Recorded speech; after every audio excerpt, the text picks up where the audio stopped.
Hi again in another video on the voice of the customer. And in this video, I'll be talking about two more tools that we could capture the voice of the customer. These are the interviews and point of use observation.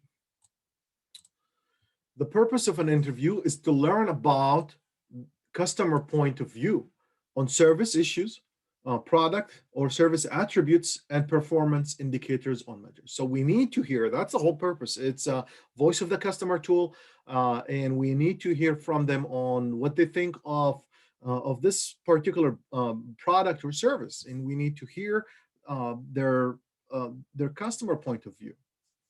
Why we need to use an interviews? We need to use it to establish communication with individual customers, allow flexibility and allowing flexibility and propping of customer needs, and then customers feel listened to.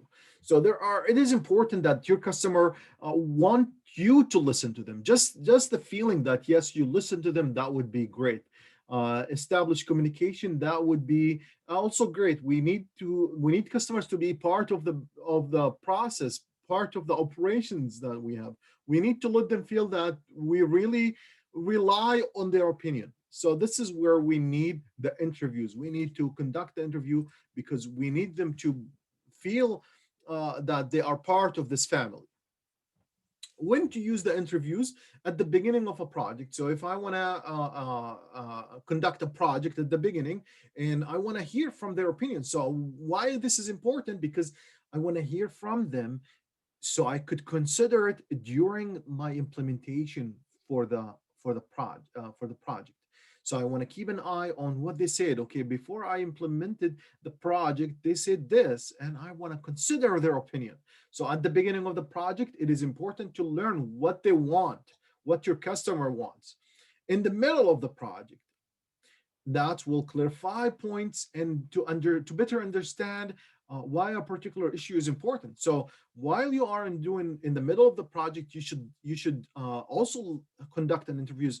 Is this what you asked about? Is this what you told us at the beginning you want this feature? Is what you want? So you just double check and make sure that you better understand your customers to get idea and suggestions also, or test ideas with customers. So you want to test ideas. What do you think if I change the color for this? What do you think if I change of the size of this? So something like this. It's just you test some ideas and see what their feedback at the end of project to clarify findings. So you could contact with them at the end of the project to clarify findings and validate improvements. So this is what I talked to you at the beginning of the project. We did this. At the middle of the project, you suggested to improve this, and here's the end of the project. Is that what you want? So this is where you clarify the findings and validate improvements.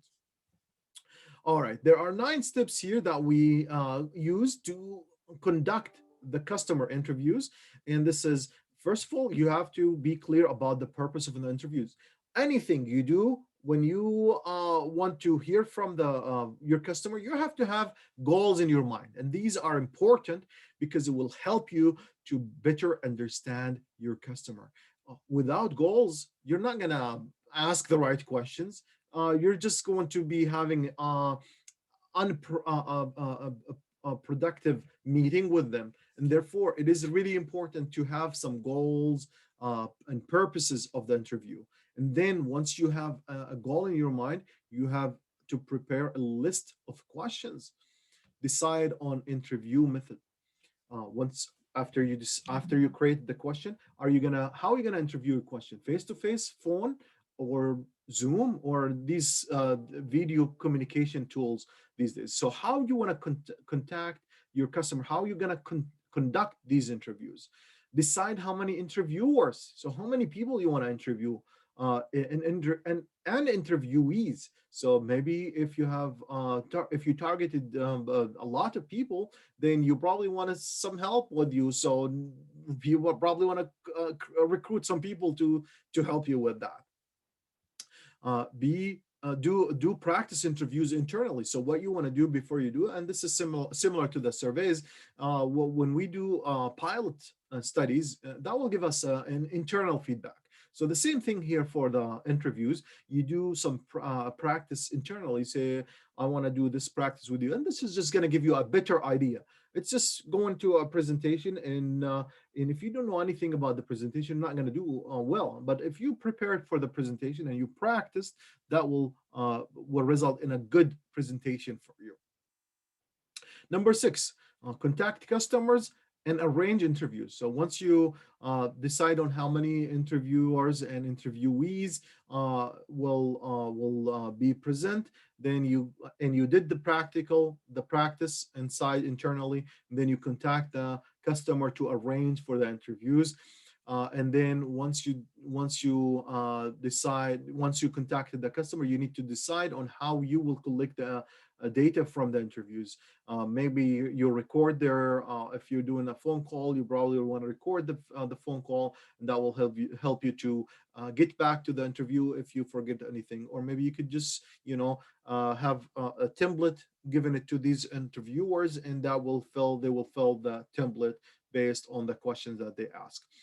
And then once you're ready, you contacted the customer and arrange the time. You know exactly how you're going to collect the data. You conduct the interviews. You call them or you meet with them face to face, and then once you're done, you write down notes, transcribe the note, and continue with the data analysis. You want to do the data analysis. Did you find the themes in the data? Did you see anything that you should be aware of? Um, and this is based on that you will make some improvements because you did the interviews, you listened to the voice of the customer, you received the feedback, and now it's time to plan. So this is the first phase in the DMAC phase, which is the define, and you define what exactly you want to do, and then you probably want to propose some solutions and suggestions to conduct the improvements, to do the improvements on your process. The next tool that we want to talk about the voice of the customer is point of use observation. This is really interesting because what you want to do is go there and observe how the customer doing it, and you will see that how the customer react to your product or service.